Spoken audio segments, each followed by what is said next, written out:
جیسے پچھلی امتوں پر فرض فرمائے تھے، اس لیے کہ تاکہ تقویٰ تمہاری زندگی میں پیدا ہو جائے۔ تقویٰ یہ ہے کہ آدمی کی زندگی میں شریعت کا اہتمام پیدا ہو جائے، اعمال صالحہ اس کی زندگی میں آ جائیں، گناہوں سے اجتناب، گناہوں سے پرہیز اس کی زندگی میں آ جائے۔ اس مہینے میں اللہ تعالیٰ نے جو اعمال رکھے ہیں وہ اعمال اسی لیے رکھے ہیں تاکہ انسان کی زندگی شریعت والی زندگی، سنت والی زندگی ہو جائے۔ اس مہینے میں اللہ نے روزہ فرض فرمایا ہے۔ روزہ کیا چیز ہے؟ یہ روزہ نام ہے اس بات کا کہ انسان گناہوں سے اجتناب کرنے والا، گناہوں سے پرہیز کرنے والا ہو جائے۔ روزے کے ذریعے اللہ تعالیٰ انسان سے حلال چیزیں چھڑواتا ہے، اس لیے کہ تاکہ وہ حرام چھوڑنے والا ہو جائے۔ آپ دیکھیں، روزے کا مطلب یہ ہوتا ہے کہ صبح سے شام تک نہ کھانا ہے، نہ پینا ہے، نہ بیوی سے ملاقات کرنی ہے۔ اور یہ تینوں کام وہ ہیں کہ جو اللہ تعالیٰ نے حلال فرما رکھے ہیں۔ کھانا بھی حلال ہے، پینا بھی حلال ہے، نکاح ہو گیا تو بیوی سے ملنا بھی حلال ہے۔ لیکن اللہ 30 دن تک انسانوں سے چھڑوا کر رکھتا ہے، اس لیے کہ تاکہ حلال چھوڑنے کے ذریعے انسان حرام چھوڑنے والا بن جائے۔ حرام چھڑوانے کی ٹریننگ دینا مقصود ہے۔ حلال اس لیے چھڑوایا جا رہا ہے تاکہ زندگی سے حرام نکل جائے، تاکہ زندگی سے حرام آدمی کے نکل جائے۔ اس کی مثال ایسی ہے، آپ نے دیکھا ہوگا کہ کبھی کبھی کتاب میں جو ورق ہوتا ہے وہ مڑ جاتا ہے، کتاب کا ورق مڑ جاتا ہے، تو اس کو سیدھا کرنے کا طریقہ یہ ہوتا ہے، آدمی اس کو ایسے سیدھا کرے تو وہ سیدھا نہیں ہوتا۔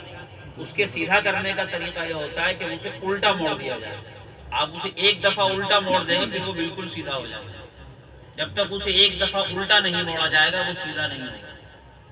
تو اسی طریقے سے بالکل یہی مثال ہے، اللہ تعالیٰ حلال چھڑوا رہا ہے تاکہ زندگی سے حرام نہ ہو جائے۔ روزے کا مقصد یہ ہے کہ انسان کی زندگی گناہوں سے خالی ہو جائے۔ جس طریقے سے اس نے کھانا چھوڑا، پینا چھوڑا، بیوی سے ملنا چھوڑا جو حلال تھا، وہ جتنے حرام ناجائز کام ہے سب کو چھوڑے۔ آنکھوں کا حرام چھوڑے، کانوں کا حرام چھوڑے، زبان کا حرام چھوڑے، ہاتھوں کا حرام چھوڑے، پیٹ کا حرام چھوڑے، شرمگاہ کا حرام چھوڑے۔ جتنے گناہ ہیں سب کا انسان جو ہے سب کو چھوڑنے والا ہے۔ جب ہم سے حلال چھڑوایا جا رہا ہے تو اس ایک مہینے میں ہم حرام کو اس سے زیادہ اہتمام کے ساتھ چھوڑیں۔ پورے مہینے اس طرح ہم نے کھانا چھوڑا، پینا چھوڑا، بیوی سے ملنا چھوڑا۔ پورے مہینے ہم اپنی آنکھ کو غلط استعمال نہ کریں، اپنے کانوں کا غلط استعمال نہ کریں، اپنی زبان کا غلط استعمال نہ کریں، اپنے جو ہے ہاتھوں کا غلط استعمال نہ کریں، قدموں کا غلط استعمال نہ کریں۔ ہمارے پیٹ میں کوئی حرام اور ناجائز کا لقمہ نہ جائے، ہمارے دل میں غلط قسم کی خواہشات نہ پیدا ہوں۔ اگر ہم نے ایک مہینہ جس طرح حلال چھوڑا، حرام چھوڑنے کے ساتھ گزار لیا، اہتمام کے ساتھ، پابندی کے ساتھ، توجہ کے ساتھ، تو اللہ اور اس کے رسول کا وعدہ ہے کہ ایسے انسان سے اللہ تعالیٰ سارے سال بلکہ ساری زندگی کے لیے حرام چھوڑا۔ اللہ کے رسول کا وعدہ ہے، من سلم لہ رمضان سلیمت لہ السنہ، کہ جس آدمی کا رمضان صحیح سالم گزر گیا اللہ تعالیٰ اس کا پورا سال صحیح سالم گزر گیا۔ خدا کے رسول وعدہ فرما رہے ہیں۔ رمضان کے صحیح سالم گزرنے کا مطلب یہ ہے کہ رمضان میں اللہ تعالیٰ نے جو فرائض اور واجبات رکھے ہیں، رمضان کی جو خاص عبادتیں ہیں، آدمی ان کو اہتمام سے ادا کرے، اور رمضان میں اس سے کوئی گناہ نہ ہو، اس کی آنکھوں سے، اس کے کانوں سے اور اس کے جسم کے دوسرے حصوں سے کوئی گناہ نہ ہو۔ اگر رمضان عبادتوں کے اہتمام میں گزار لیا، اگر رمضان گناہوں سے بچتے ہوئے گزار لیا، خدا کے رسول کا وعدہ ہے سلیمت لہ السنہ، پورے سال اللہ تعالیٰ اسے فرائض اور واجبات کے اہتمام کی اور پورے سال گناہوں سے بچنے کی توفیق عطا فرمائیں گے۔ اور ہمیں کیا چاہیے؟ ایک مہینہ بس ہم صحیح گزار لیں۔ بزرگان دین فرماتے ہیں کہ آدمی کے دل میں شیطان تو بے شک قید ہو جاتا ہے، شیطان رمضان میں انسان سے کوئی گناہ نہیں کرا سکتا، لیکن شیطان کے علاوہ انسان کے ساتھ ایک نفس لگا ہوا ہے۔ نفس کی وجہ سے بہت سارے گناہ ہوتے ہیں، نفس قید نہیں ہوتا۔ تو آدمی رمضان میں اس نفس کو دبائے، اس نفس کو بہلائے۔ بزرگان دین فرماتے ہیں کہ نفس میں جو خواہشیں پیدا ہو رہی ہیں کہ یہ غلط چیز دیکھ لیں، یہ غلط چیز سن لوں، یہ غلط کام کر لوں، یہ ناجائز چیز جو ہے وہ اس کا ارتکاب کر لوں، یہ جو خواہشات، یہ تقاضے پیدا ہو رہے ہیں، آدمی نفس کو بہلا کر روکے، اپنے نفس سے یہ کہے کہ 1 مہینے کے لیے رک جا، پھر میں جو کہے گا وہ کروں گا۔ آنکھیں غلط دیکھنے کا تقاضا کر رہی ہیں، آدمی نفس کو یہ کہہ کر روک لے کہ 1 مہینے بعد دیکھیں۔ آدمی کے کان غلط سننے کا تقاضا کر رہے ہیں، 1 مہینے کانوں کو یہ کہہ دے کہ 1 مہینے بعد سنواؤں گا۔ زبان غلط بولنے کا تقاضا کر رہی ہے، 1 مہینے کے لیے زبان کو یہ کہہ کر روک لے کہ 1 مہینے بعد بولنا تجھے تو بولنا ہے۔ اگر اس نے 1 مہینے بہلا کر اپنی زبان کو، اپنے کانوں کو، اپنی آنکھوں کو، اپنے جسم کو گناہوں سے روک کر رکھا، اس کا اثر یہ ہوگا کہ پھر اس کی زندگی سے گناہ سارے کے سارے نکل جائیں گے، پھر اس سے گناہ سرزد نہیں۔ کتنی بڑی چیز، گویا اللہ تعالی ہمیں اپنی نگرانی میں لے کر، اپنے انڈر میں لے کر اللہ تعالی ہماری تربیت فرما رہے ہیں۔ اور کیا چیز چاہیے؟ لوگ بزرگان دین کے پاس جاتے ہیں، بیعت ہوتے ہیں ان سے جا کر۔ پہلے زمانے میں تو بہت کچھ ہوا کرتا تھا، چلے کھنچوائے جاتے تھے، اور نہ جانے کیسی کیسی مشقتیں اور کیسی کیسی مجاہدات اور کیسی کیسی ریاضتیں اور مشقیں کرائی جاتی تھیں اصلاح کے لیے اور اپنے آپ کو شریعت پر ڈھالنے کے لیے۔ اور یہاں رمضان میں اتنا سا کام ہے کہ بس رمضان میں فرائض ادا کر لو، واجبات ادا کر لو، اور اپنے آپ کو گناہوں سے روک لو۔ اللہ نے وعدہ کر لیا لعلکم تتقون، ہم تمہیں متقی بنا لیں گے، تمہاری زندگی میں تقویٰ پیدا ہو۔ بہرحال رمضان کا ایک مقصد تو یہ ہے کہ انسان کی زندگی میں تقویٰ، شریعت کا اہتمام پیدا ہو جائے۔ اس کے علاوہ بھی اور بہت سے مقاصد ہیں۔ رمضان کا ایک مقصد یہ ہے کہ انسان کا قرآن کریم سے تعلق مضبوط ہو جائے۔ اللہ نے رمضان کا مہینہ وہ رکھا ہے کہ اس میں قرآن کریم اللہ نے نازل فرمایا، بلکہ اللہ کی جتنی کتابیں ہیں ساری کی ساری کتابیں آسمانوں سے اسی مہینے میں نازل کی گئی۔ اس رمضان کے مہینے میں اللہ تعالی ہمیں تراویح میں اپنے سامنے کھڑے کر کے اللہ تعالی الحمد سے لے کر والناس تک پورا قرآن کریم سنواتا ہے۔ پورے سال ہمیں سننے کی توفیق نہیں ہوتی۔ آپ کسی حافظ سے بات کر لیں کہ ہمیں پورے سال میں قرآن کریم سنا دے، نہ آپ کے پاس وقت ہے نہ حافظ صاحب کے پاس وقت ہے۔ پورے سال آپ کو جو ہے وہ اس کا موقع نہیں مل سکے گا چاہنے کے باوجود کہ آپ اللہ کے سامنے کھڑے ہو کر، مصلی پر کھڑے ہو کر، نیت باندھ کر قرآن کریم سن لیں اور سنا لیں، یہ اس کا موقع نہیں۔ لیکن رمضان کے مہینے میں خدا کی طرف سے ایسا نظام بن جاتا ہے، سنانے والے خود جگہ تلاش کرتے پھرتے ہیں کہ ہم لوگوں کو تلاش کرتے پھرتے ہیں کہ کوئی ہمارا قرآن کریم سنے، اور لوگوں میں بھی شوق پیدا ہو جاتا ہے کہ کوئی ہمیں حافظ صاحب مل جائے۔ یہ خدائی نظام ہے، اللہ تعالیٰ کی طرف سے امت کو قرآن کریم اس کے کانوں سے گزروانے کے لیے، ان کی زبانوں سے جاری کروانے کے لیے من جانب اللہ یہ نظام بنایا گیا ہے۔ اسی طریقے سے اس مہینے میں حضور اکرم علیہ السلام کثرت کے ساتھ تلاوت کیا کرتے تھے۔ حالانکہ آپ کا پورا سال قرآن کریم میں گزرتا تھا، امت کو قرآن سمجھانے میں گزرتا تھا، امت کے سامنے قرآن کی تفسیر تشریح کرنے میں، امت کو قرآن کریم پر عمل سکھانے میں گزرتا تھا۔ لیکن حضور اکرم علیہ السلام اس مہینے میں خاص طور سے قرآن کریم کی تلاوت فرماتے، حضرت جبرائیل کو اپنا قرآن سناتے اور ان کا قرآن کریم سنتے۔ جس سال آپ کا انتقال ہوا 2 مرتبہ آپ نے جبرائیل کو اپنا قرآن سنایا اور جبرائیل کا قرآن کریم سنا۔ ہمارے بزرگان دین، ہمارے اسلاف بڑے سارے کے سارے اس مہینے میں دوسرے کام چھوڑ کر قرآن کریم کی تلاوت کے اندر لگ جایا تھا، کیونکہ یہ مہینہ قرآن کا مہینہ ہے۔ اللہ نے اپنا کلام، جتنا بھی اللہ کی کتابیں ہیں، اللہ تعالیٰ کی 104 کتابیں مشہور ہیں، ان 104 کی 4 کتابیں سب کی سب اسی مہینے میں نازل کی ہیں۔ یہ اس لیے کہ تاکہ امت کا قرآن کریم سے تعلق مضبوط ہو جائے۔ تو ہم نے تراویح میں قرآن کریم سنا ہے، ہم اس کا عزم کریں، کہ اس ارادہ کریں کہ ہم میں سے جو آدمی قرآن کریم پڑھا ہوا نہیں ہے انشاءاللہ وہ قرآن کریم پڑھے، اور جو پڑھنا جانتے ہیں وہ قرآن کریم کی تلاوت کا معمول بنائے۔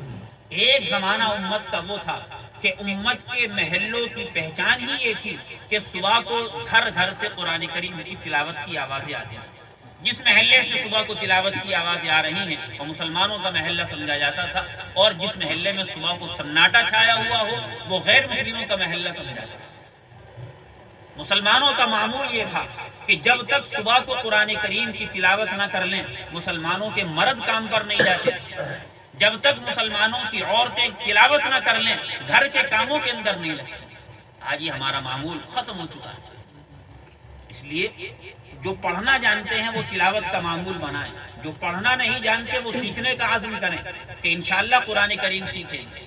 رمضان کے مہینے میں آپ نے قرآن کریم اگر سیکھنے کا عزم کر لیا، میں آپ کو گارنٹی دیتا ہوں اگلے رمضان سے پہلے آپ قرآن کریم سیکھ چکے ہوں گے، کیونکہ خود قرآن کہتا ہے وَلَقَدْ يَسَّرْنَا الْقُرْآنَ لِلذِّكْرِ، ہم نے قرآن کریم کو یاد کرنے کے لیے آسان کر دیا، ہم نے قرآن کریم کو زبان پر جاری کرنے کے لیے آسان کر دیا۔ دنیا میں قرآن کریم کے سیکھنے سے زیادہ آسان کوئی علم اور کوئی فن نہیں ہوتا۔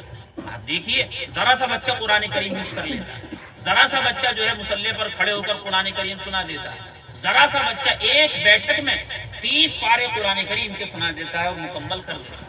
یہ اس کی آسانی کی دلیل ہے، یہ قرآن کریم کی آسانی کی نشانی ہے۔ قرآن کریم کو اللہ نے بہت آسان کیا۔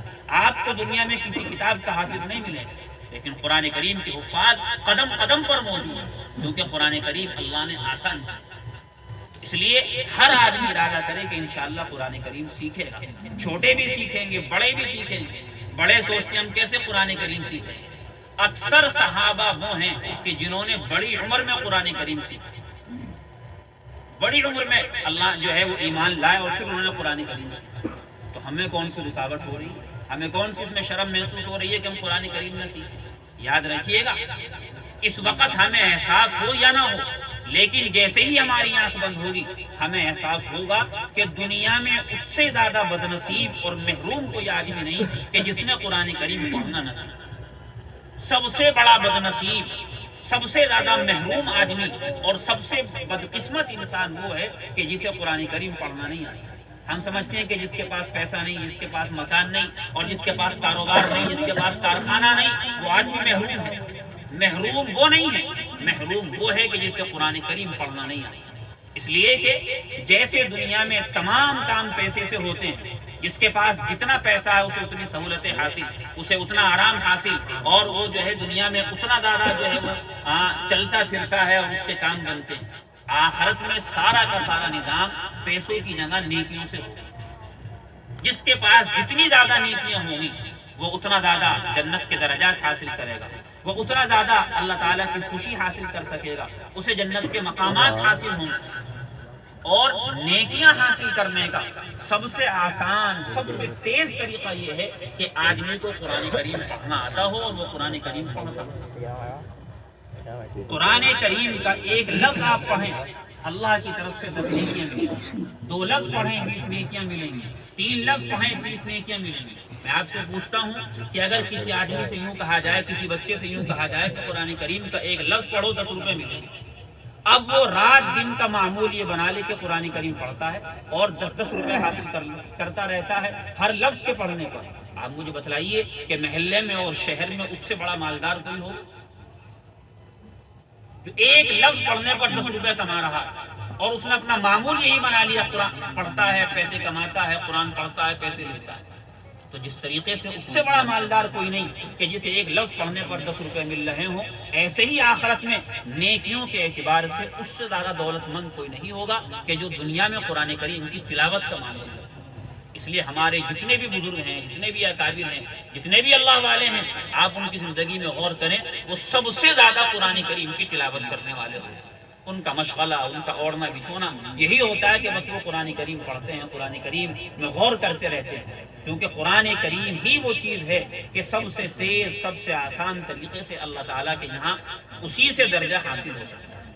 ایک حدیث پاک میں آتا ہے، مشہور حدیث ہے کہ حضور اکرم صلی اللہ جو ہے اللہ تعالیٰ نے فرمایا، اللہ تعالیٰ سے پوچھا گیا کہ آپ کے سب سے قریب کون ہے؟ آپ کے سب سے قریب کون ہے؟ فرمایا کہ جو میرا کلام پڑھتا ہو، جو میرے کلام کی تلاوت کرتا ہو۔ پوچھنے والے نے پوچھا کہ کیا سمجھ کر پڑھنے والا قریب ہے یا بغیر سمجھے پڑھنے والا بھی قریب ہے؟ فرمایا کسی طرح پڑھتا ہو جو میرے کلام کی تلاوت کرتا ہے، چاہے سمجھتا ہو چاہے نہ سمجھتا ہو، وہ میرے قریب ہے۔ تو بہرحال یہ رمضان کا مہینہ اس لیے ہے کہ تاکہ ہمارا قرآن کریم سے تعلق مضبوط ہو۔ تیسری رمضان کے ذریعے سے جو ہمیں سبق دیا جا رہا ہے وہ یہ ہے کہ ہم نمازوں کا اہتمام کرنے والے بن جائیں، نمازوں کے عادی بن جائیں، نمازوں کے شوقین بن جائیں، نماز ہماری جو ہے وہ ہمارا کھانا پینا بن جائے۔